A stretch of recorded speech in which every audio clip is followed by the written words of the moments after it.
올리겠습니다.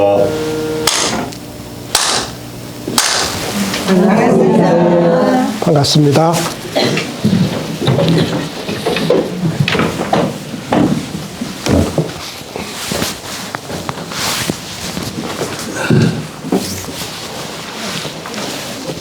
예, 반갑습니다.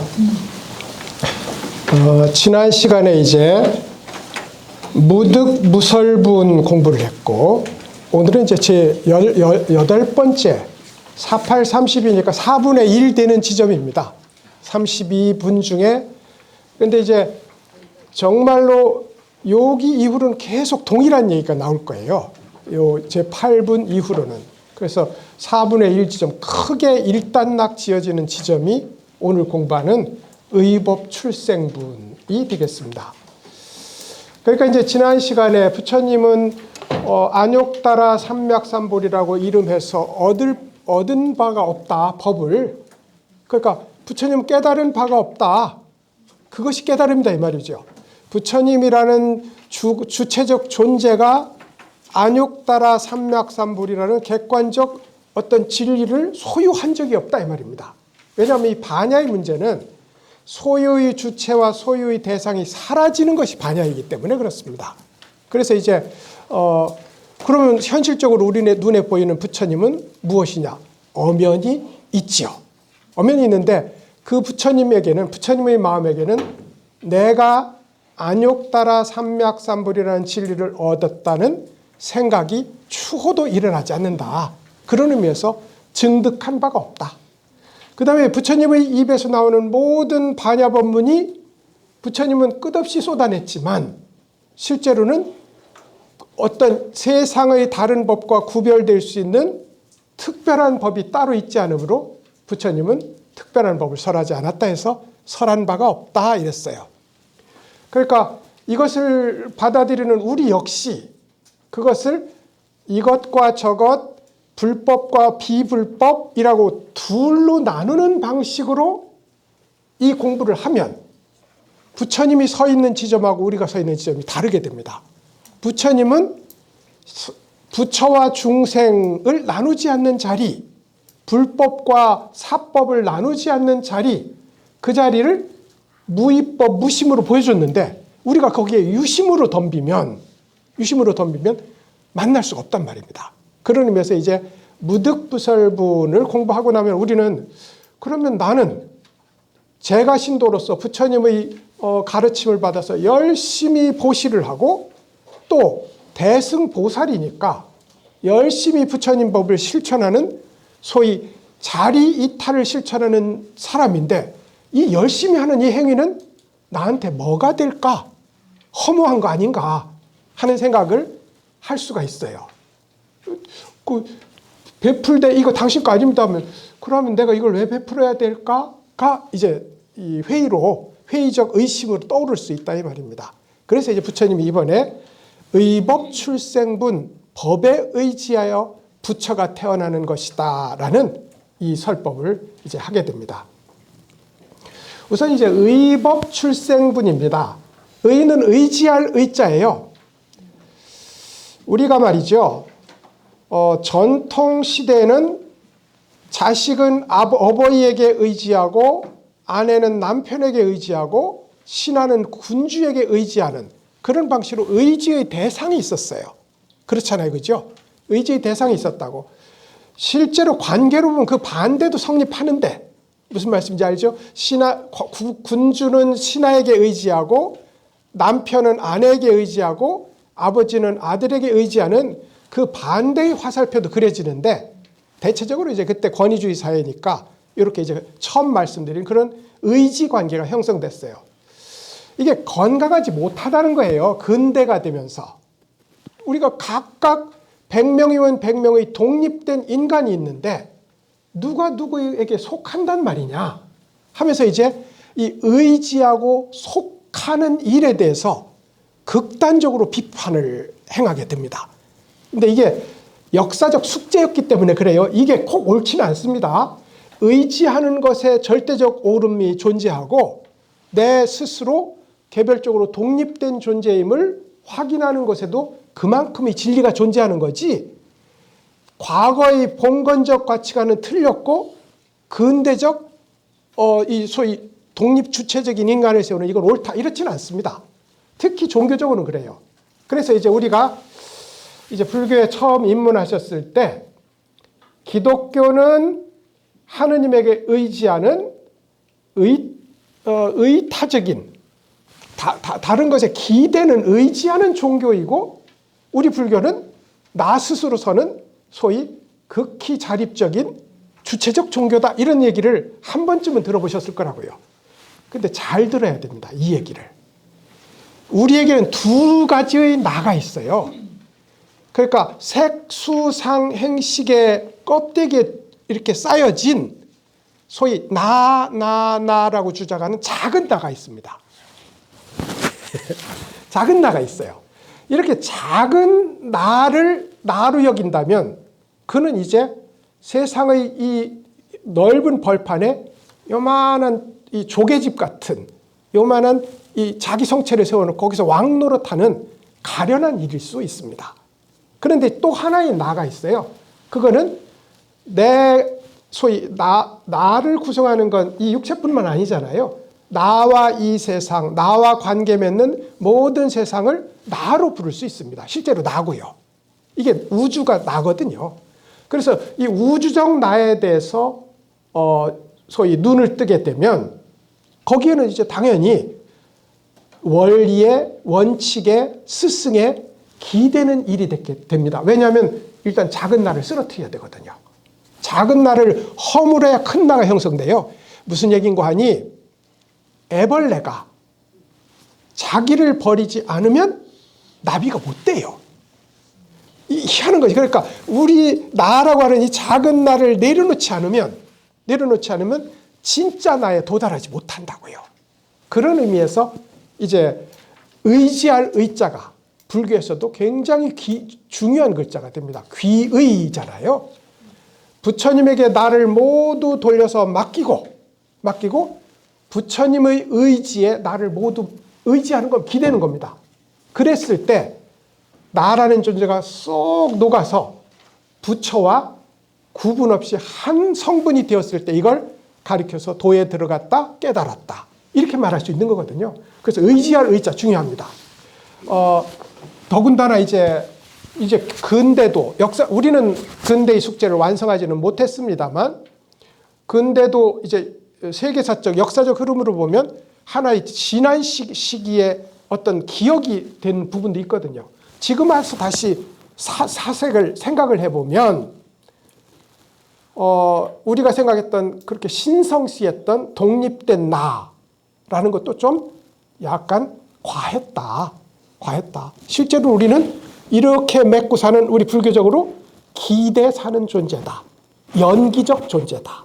그러니 의지하지 않을 수가 없는 거죠. 그러니 우리의 본질은 의지하는 겁니다. 의지하는 것. 그래서 의법입니다. 진리에 의지하여입니다. 진리에 어떤 진리인가요? 우리는 지금 금강경을 공부하고 있으니까 반야의 진리입니다. 여러분 반야는 뒤집었다 세웠다 무슨 수를 해도 이 딱 두 가지입니다. 진리라고 할 가장 가치 있는 궁극적 진리라고 할 무엇이 따로 있지 않다. 1번. 꼭 이 두 가지가 나와야 돼요. 이게 따로 있지 않다. 이게 공입니다. 그렇지만 그렇다고 해서 이 세상에 아무것도 없다는 것이 아니라 공의 도리를 깨닫고 나서 보면 이 세상 모두 기대고 존재하는 것이 다 진리의 드러남이다. 2번. 이래서 진공, 묘유 모든 것이 그것이다. 이게 묘유예요. 어떤 것도 그것이 아니다. 이게 진공입니다. 이게 두 개가 구분 없이 한 몸으로 만나 있는 것을 반야라고 부릅니다. 반야라고. 그러니까 반야의 의지에서 의지할 의자, 반야의 법에 의지해서 출생한다. 누가? 부처가 출생한다 이 말이죠. 이게 의법 출생분이 됩니다. 몇 가지 이제 전제적 말씀을 우선 드려야 되겠어요. 지난번에도 사상에 대해서 궁금하다고 하셨는데 실제로 이제 사상만 중요한 건 아니고요. 사상은 이제 깃발이 이런 거예요. 처음에는 내가 잘났어. 지방정부예요. 지방정부 깃발을 세우고 내가 제일 잘났어 하고 가다 보니까 전쟁해보니까 자꾸 지거든. 그래서 똑똑한 사람은 내 깃발을 내립니다. 내리고 센 사람한테 붙어요. 센 사람한테. 그게 뭐냐면 불법, 부처. 여기에 이제 붙습니다. 그래서 불법이니 부처니 하는 깃발 아래 모여서 이게 나다 하는, 말하자면 작은 물고기들이 크게 떼지어서 이게 나다 하고 하는 이런 소위 또 다른 집착이 생깁니다. 이걸 법에 대한 집착이라고 불러요. 그리고 나서 이것조차도 허무한 걸 알고 나면 원래 아무것도 없다는 허무적 공에 집착하게 됩니다. 그래서 상은 세 가지가 있어요. 나를 고집하는 상, 또 훌륭한 대상을 고집하는 상, 그 모든 걸 내려놓은 것이 본질이라는 허무론적 상, 이렇게 세 가지가 있는데, 이 세 가지가 있는데 그 상에 대해서 한번 설명을 드려야 되겠어요. 모양상자입니다. 이게 이제 글자를 한번 보시면은 나무목 변에 눈목자가 있잖아요. 나무목 변에. 모양은 어떻게 보는 거냐면 나무에 올라가서 눈으로 이렇게 자세히 보는 겁니다. 옛날에 무엇인가 자세히 보려면 높은 곳에 올라가서 봤잖아요. 그 나무에 올라가서 보는 일, 이것을 모인 것이 모양상자입니다. 모양상자인데 금강경에서 말하는 이 모양은 단순히 이런 모양은 아닙니다. 아마도 여러분 이 모양상자에 여기 금강경에 묘미가 다 있는데 사실은 요 모양을 보시고 컵이라고 불렀을 겁니다. 마음속으로. 그죠? 근데 여러분 이게 정말 컵일까요? 이 세상에 이것과 다른 무수한 많은 것들이 있어요. 근데 다 우리는 다 다른 거거든요. 근데 여기다가 컵이라고 이름을 붙였어요.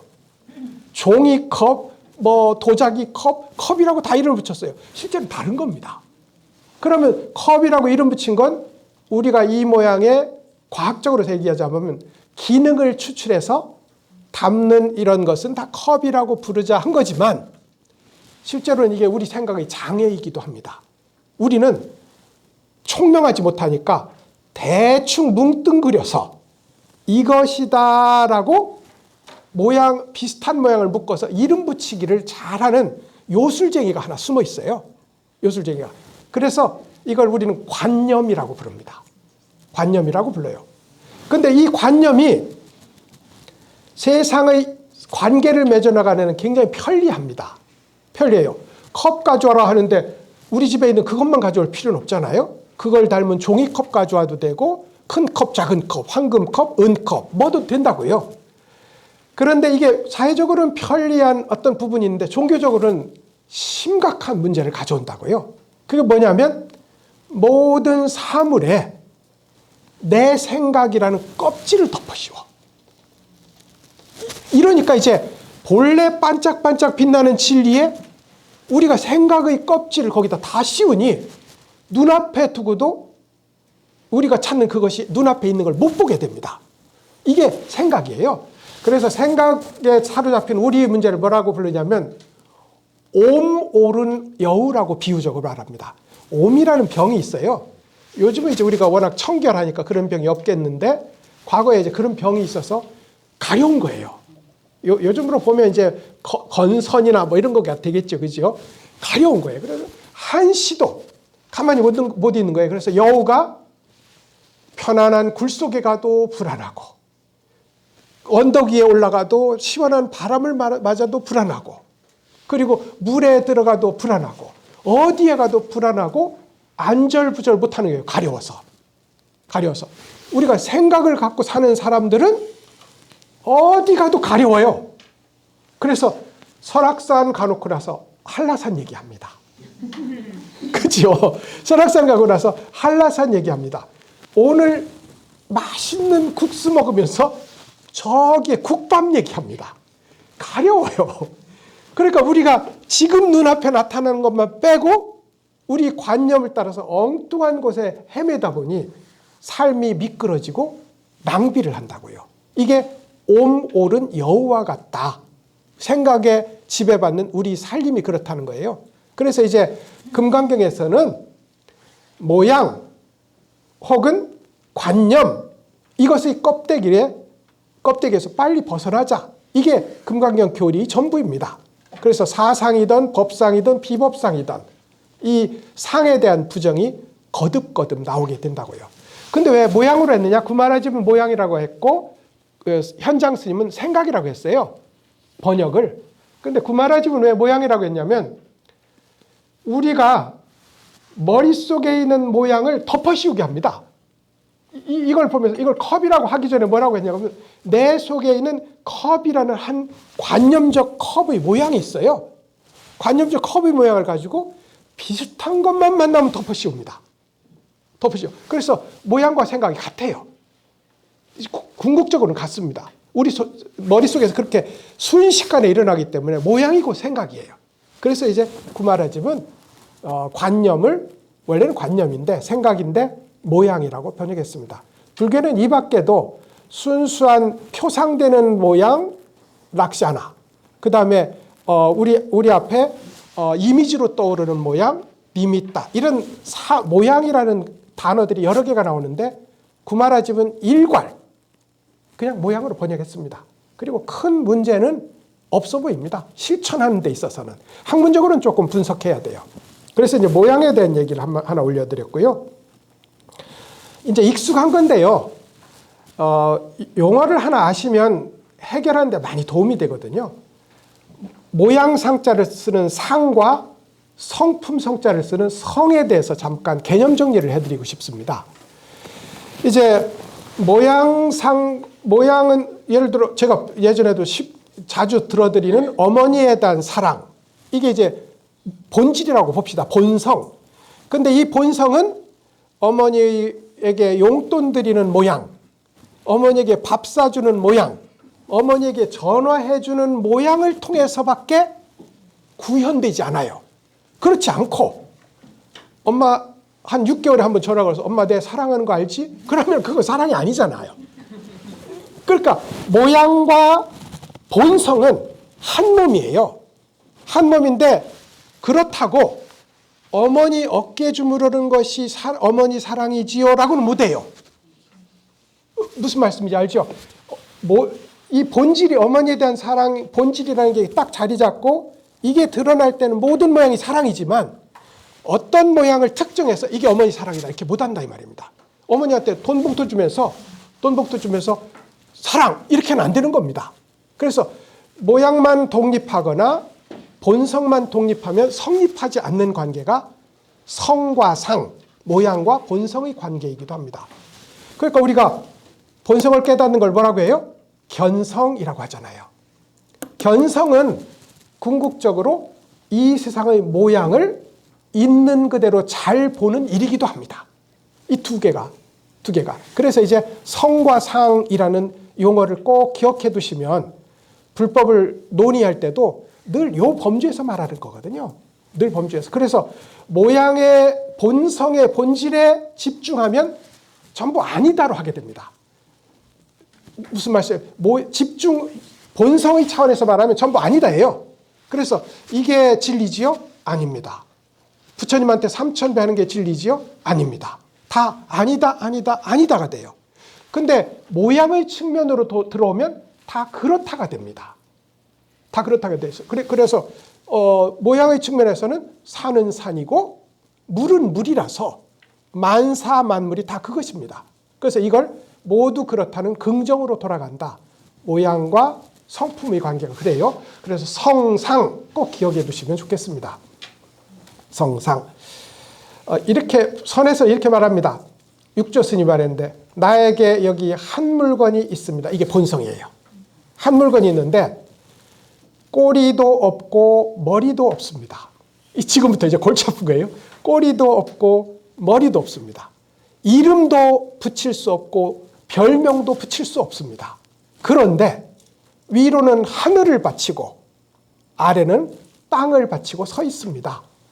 모든 작용 속에 드러나 있지만 잡으려고 하면 잡히지 않습니다.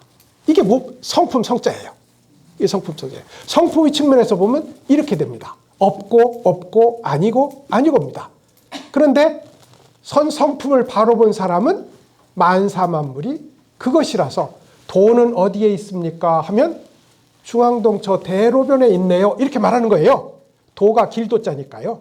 이게 선문에서 하던 얘기입니다. 돈은 어디에 저기 있네. 이렇게 이제 얘기하는 것이 이제 핵심입니다. 그것뿐이겠어요? 날아다니는 파리에 들려오는 향기에 다 있는 것이 도의 얘기라고. 그래서 성, 상 이거 꼭 기억해 주시면 좋겠습니다. 자, 이렇게 해서 이제 우리가 지금 이제 의법 출생분 할 겁니다. 한 구절 읽어보시고 할까요? 수보리여 어떻게 생각합니까? 만약 어떤 사람이 삼천대천세계를 칠보로 가득 채워 이것으로 보시를 한다면 그 사람이 얻을 복덕이 많겠습니까? 많지 않겠습니까? 이랬어요. 참 삼천대천세계를 칠보로 가득 채워 보시한다. 그러면 뭐 가진 거 다 내놔도 안 되는 거죠. 예. 어떻게 생각합니까? 이제 이 부처님의 설법은 꼭 설법을 듣는 사람이 있기 때문에 설법하는 거거든요. 별도의 진리가 있는 게 아닙니다. 부처님의 설법을 기다리는 중생이 요구하는 설법이 있어요. 그 설법을 하려면 꼭 청법자를 호명해야 돼요. 청법자를 불러내야 돼요. 그래서 이제 수보리를 불러냅니다. 우리가 수보리입니다. 수보리 어떻게 생각합니까? 그러면 이제 우리가 여기서 들을 때는 뒤에서 그늘 속에 숨어서 반쯤 듣고 재밌으면 듣고 재미없으면 졸아야지 이게 아니라 부처님이 딱 나만 지적해서 물은 겁니다. 그러니까 지금 답해야 돼. 지금 답해야 돼. 이 간절함을 우리에게 요구하는 거예요. 수보리요 어떻게 생각합니까? 만약 어떤 사람이 삼천대천세계를 칠보로 가득 채워. 이건 이제 우리가 익숙하신 거잖아요. 이제 불교 공부를 시작하셨으니 이 세계가 있다.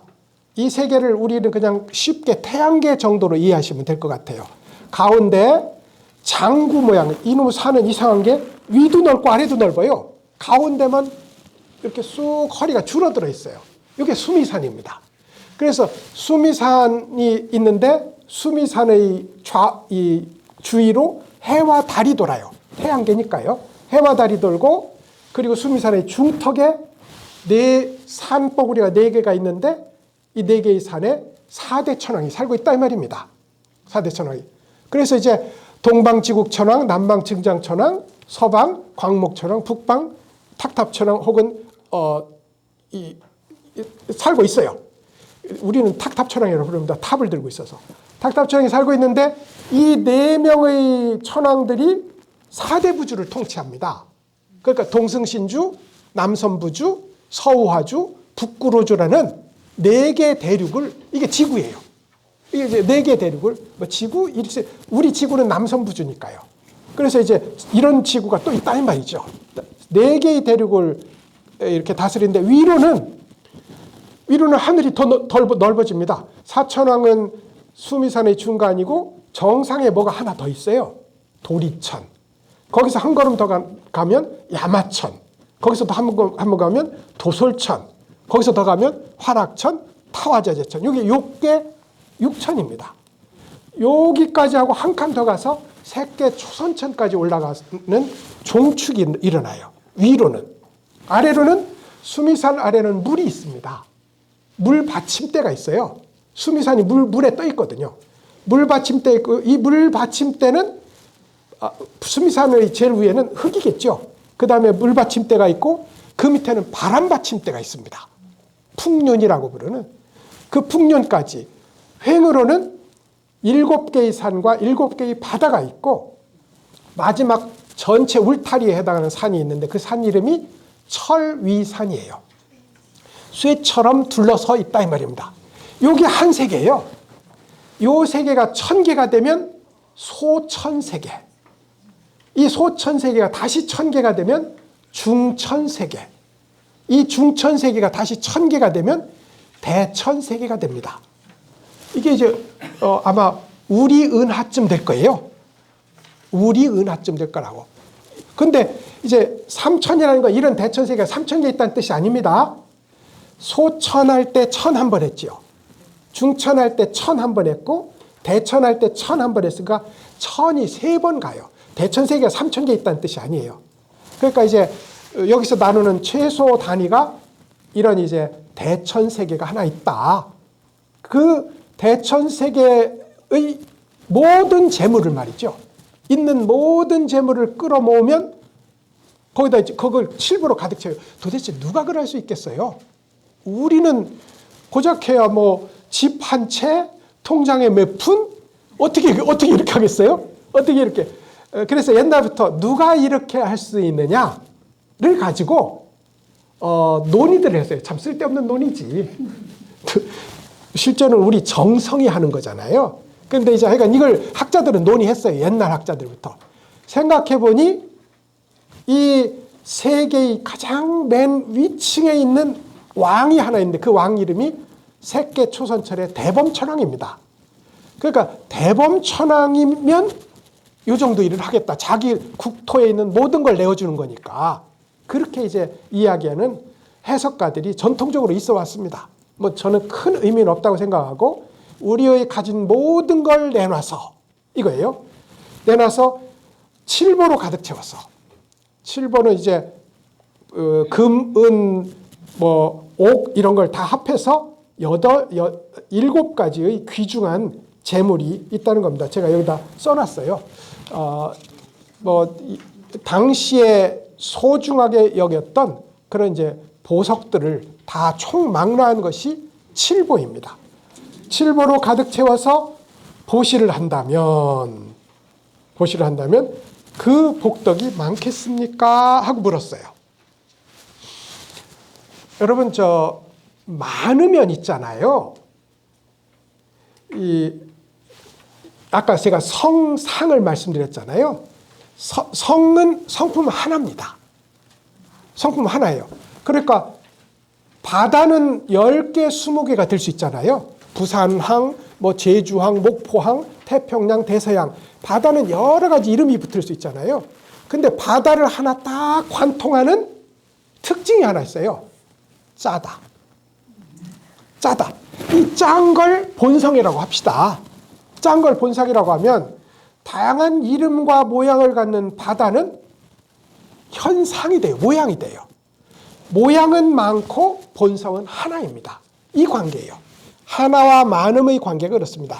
그래서 많다고 하면 이미 본성의 측면을 배제한 것이 됩니다. 그래서 많겠습니까? 하니까 이 수보리가 당장 많다고 대답하는 이유가 됩니다. 이런 말 들어보셨나요? 만법이 하나로 돌아간다. 이게 만법이 모든 현상이 이런 말이거든요. 모든 모양이, 모든 현상이 하나의 본질로 돌아가요. 이 세상의 모든 바다는 짠맛 하나로 돌아간다. 이게 만법이 하나로 돌아간다. 한문으로 만법귀일입니다. 근데 이제 그러면 하나만 진짜 중요한 것 같잖아요.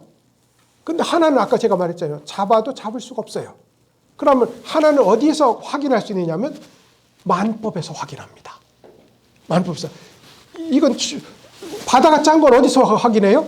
굳이 태평양 가서 먹어볼 필요가 없잖아요. 자갈치 시장 앞에 가서 먹으면 안 되겠지만 자갈치 시장 앞에 가서 한 번 찍어 먹으면 많은 겁니다. 태평양 대서양 가서 다 찍어 먹을 필요가 없다는 말입니다. 그런 의미에서 내 눈앞에 가장 가까운 모양에서 그걸 확인합니다. 확인해요. 그래서 선문에 늘 중요한 얘기가 있어요. 10,000가지 현상은 하나로 돌아가는데 하나는 어디로 갈까요?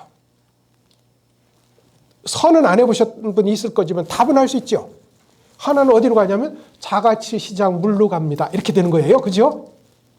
근데 이건 우리 머리에서 나오는 답이지 진짜로는 그렇지 않습니다. 진짜로는. 그래서 10,000가지 현상은 하나로 귀일됩니다.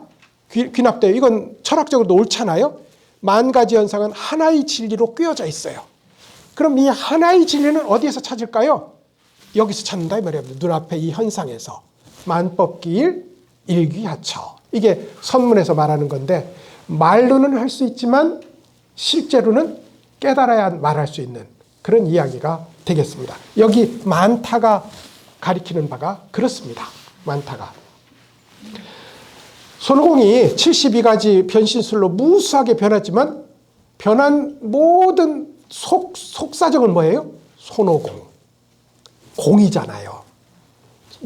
이 72가지로 변한 모든 변신술을 지탱하는 속의 진짜 한 내용은 뭐냐면 공이라고. 손오공이니까, 그죠? 공. 그래서 공과 만법이 서로 통일되어 있는 관계, 이걸 말하려고 해요. 우선은 그러려면 바깥의 모양을 부정해야 됩니다. 그래서 그 모양이 많겠습니까? 했어요. 그래서 한 구절 더 읽어보실까요? 수보리가 말하였다. 참으로 많습니다. 세존이시여. 왜 그런 걸까요? 이 복덕은 복덕의 자성이 아닙니다. 그래서 열애께서는 복덕이 많다고 말씀하십니다. 이랬어요. 수보리가 부처님이 요구하는 답을 딱 안 거예요. 모범생이시니까요. 그래서 이제 수보리가 참으로 많습니다. 이랬어요. 왜 그런 걸까요? 왜 많은 걸까요? 왜 많은 걸까요? 진리는 사랑은 유일하게 하나인데, 사랑은 유일하게 하나인데 사랑하는 행위는 1000가지, 10,000가지가 된다 이 말입니다. 근데 그게 왜 많을 걸까요? 이 복덕은 복덕의 자성이 아닙니다. 모양으로 드러난 복덕, 모양으로 실천하는 것, 혹은 물 떠주고, 혹은 배고픈 사람한테 밥을 지어주고, 혹은 길을 알려주고 하는 이 많은 다양한 복덕의 지음이 그 전체를 관통하는 본질은 아니니까요. 현실적인 실천의 문제니까 많다고 할 수밖에 없습니다. 많다고. 더군다나 3000대천세계를 7보로 세웠으니 숫자로 헤아릴 수가 없습니다. 무수합니다. 이게 이제 많다는 말입니다. 그런데 참으로 많습니다. 근데 그것이 복덕의 본질이라고는 할 수 없습니다. 복덕의 본질은 사랑이라는 거잖아요. 만약에 물건을 내주면서 자, 내가 당신한테 10,000원 드렸어요 하고 내 마음속에 명심하면 내 마음속에 비석을 딱 새겨놓으면 이건 복 지은 거나 안 지은 거나 동일하거나 안 짓는 것보다 못할 수도 있습니다. 못할 수도 있어요. 그래서 복덕의 모양은 진실을 담보할 수도 있고 담보하지 않을 수도 있어요. 그런 의미에서 복덕은 진실한 복덕이라고는 못합니다. 이게 복덕성입니다. 제가 모든 바다는 관통하는 게 짠맛이잖아요. 그렇다고 태평양 입고로 짠맛 이렇게는 안 되는 겁니다. 그렇죠. 자갈치 바다는 곧 짠맛 이렇게 등식은 안 돼요. 등식은 안 돼. 그러므로 자갈치 앞의 바다가 곧 짠맛이다 이렇게는 말 못한다 이 말입니다. 그런 의미에서 본성과 모양관에는 같지도 않고 다르지도 않은 이걸 둘 아닌 관계라고 불러요. 둘 아닌 관계. 같은 관계도 아니고 다른 관계도 아니에요. 둘 아닌 관계에 있습니다. 이게 이제 복덕의 자성이 아닙니다. 이랬어요. 그래서 열애께서는 복덕이 많다고 하셨습니다. 이랬습니다. 자, 우선 한번 복덕과 관련해서 여기서 봐야 될 것은 아까 제가 성품과 모양이라고 했잖아요. 부처가 되는 데는 두 가지가 꼭 필요합니다. 우리가 효자가 되는 데가 효자, 효녀가 되는데 꼭 두 가지가 필요하듯이 사랑하는 마음과 서비스하는 행위가 필요하듯이 부처가 되는데도 두 가지가 필요합니다. 하나는 본질을 바로 보는 눈, 이게 반야지혜입니다. 이게 지혜이고 본질을 현실적으로 실천하는 구체적 실천, 이게 보시입니다. 무슨 말씀인지 알죠? 보시와 반야는 둘이 아닌데 꼭 그래서 보시 하나, 반야 지혜 하나 이게 꼭 필요해요. 이게 보시는 복덕의 근원이고 이제 반야는 지혜의 근원이잖아요. 그래서 부처님을 뭐라고 불러요? 양족존이라고 부릅니다. 복덕과 지혜가 보시와 반야가 완전히 충족된 사람. 그래서 양족존이거든요. 양족존. 그래 이제 그것을 이제 자성과 소위 보시로서의 복덕과 깨달음으로서의 자성의 문제로 이렇게 얘기해 놨습니다. 복덕을 지으면 이제 과보를 받고 싶은 것은 당연한 이치고, 아쉽게도 중국의 금강경을 열심히 읽어야 된다는 이유로 제시한 책 중에 제일 많이 나오는 게 금강경 읽으면 복 받는다입니다. 여기서 아무리 칠보로 가득 찬 보시를 해도 그게 깨달음의 안목이 없이는, 자성을 바라보는 눈이 없으면 소용이 없습니다 라고 했는데, 중국의 많은 금강경 경전들이 금강경을 읽으면 얼마나 복을 받는지, 예를 들어서 어떤 사냥꾼이 매일 사냥만 합니다. 우리는 사냥하면 안 되잖아요. 그래서 지금도 여러분 가만히 우리가 불교 공부 됐으면은 남 낚시하는 거 보면 마음이 아파야 됩니다. 아프잖아요 사실. 물고기 생각해 보십시오. 저걸 왜 해? 정말 먹고 살려고 하면 몰라도 그걸 낚시를 해가지고 여기다 끼워서 왜 올리냐고요. 그래서 소위 그런 행동을 하면 안 되는데, 이는 생업이 그랬던지 어찌됐든지 평생을 생명체를 쏘아 죽이는 일을 하고 이제 갑니다. 지옥에 갔더니 내 생명 내놔, 내 목숨 내놔 하는 생명체들이 문부터 가득 차 있어요. 이 죽은 사냥꾼을 맞이하는. 사냥꾼 이름이 전씨였는데 근데 이 사람이 이상하게 옆에 지나가는 어떤 스님의 말을 듣고 평생 금강경을 3,000번을 읽은 거예요. 3,000번을 읽은 거야. 그래가지고 이제 자 그러면 지은 업은 여기에 분명히 뭐 명명백백히 드러났으니 너는 지옥불에 타야 되겠다. 그런데 이제 거기는 좀 신식지옥이라서 이렇게 약을 먹으면 타게 돼 있어요. 약을 먹으면 타게 되는데, 약을 먹이지 불길이 안 일어나는 거야. 불길이. 그래서 이제 옛날에 우리 사약도 독성이 약해가지고 한 그릇 먹이고 두 그릇 먹이고 10그릇 먹인 사람도 있고 그래요. 그게 독성이 약했어요. 근데 아무리 먹여도 안 타는 겁니다. 그래가지고 저승사자가 대왕님 이거 안 탑니다. 그러니까 그러면 왜 안 타는지 그 이유를 따져봐라. 그러니까 이제 사냥꾼한테 묻습니다. 당신 세상에 살면서 뭔가 착한 일 한 거 있어요? 아무리 생각해도 없는 거예요. 맨날 생명만 쏴 죽이고 아무리 생각해도 없는 거야. 그럼 없습니다. 그러다가 하여간 뭔가 사냥 말고 딴 거 기억나는 거 있으면 말해보라니까 이 일을 말해요. 아 그렇구나. 금강경을 읽었으니까 그렇지. 그래서 데려갑니다. 금강경 읽었답니다. 그러니까 이제 염라대왕이 금강경 외워봐. 그러니까 여시함은 일시불제 사이고 줄줄줄줄 외우는 거예요. 그래. 그러면 너희 죄는 모두 사해졌노라. 사해졌노라. 부귀한 집에 또 태어나라. 그래서 다시 못다한 불법이연을 이어가라 하는 얘기가 중국의 유명한 금강경 영험기에 나와요. 신심이야 나겠지만 금강경의 지금 요 얘기하고는 상당히 조금 어긋나는 이제 그런 이야기가 됩니다. 이제 우리는 그런 신심을 베이스에 깔고, 그런 신심을 바탕에 깔고 거기서 한 걸음 더 나가는, 이게 이제 모양을 통해서 모양 없는 자리로 갑니다. 금강경은 부처님의 말씀을 통해서 말씀 없는 자리로 들어가요. 이게 모든 불법 공부의 핵심이거든요.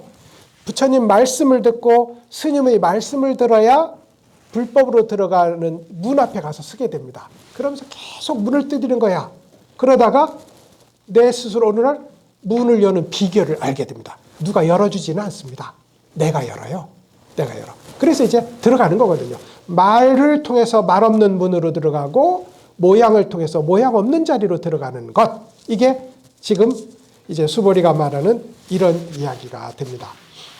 그러면 이제 내가 복덕을 짓노라 하는 생각을 하지 않고 짓는 복덕은 참으로 귀중하다. 참으로 귀중하다. 불법 천자라고 불리는 아쇼카 왕이 있습니다. 인도에서 제일 위대한 왕이에요. 인도의 지금 국기도 아쇼카 석주에서 나온 문이잖아요. 문이고, 그래서 인도 최고의 왕, 중국에는 이런 왕이 없어요. 진시황 더하기 한무제 더하기 당태종 더하기 다 더해야 아쇼카 왕이 됩니다. 근데 이제 이 아쇼카 왕이 어린 전생 시절이 어린 왕자 시절에 부처님이 지나가는 걸 보고 다른 사람이 뭘 막 바치는 거예요.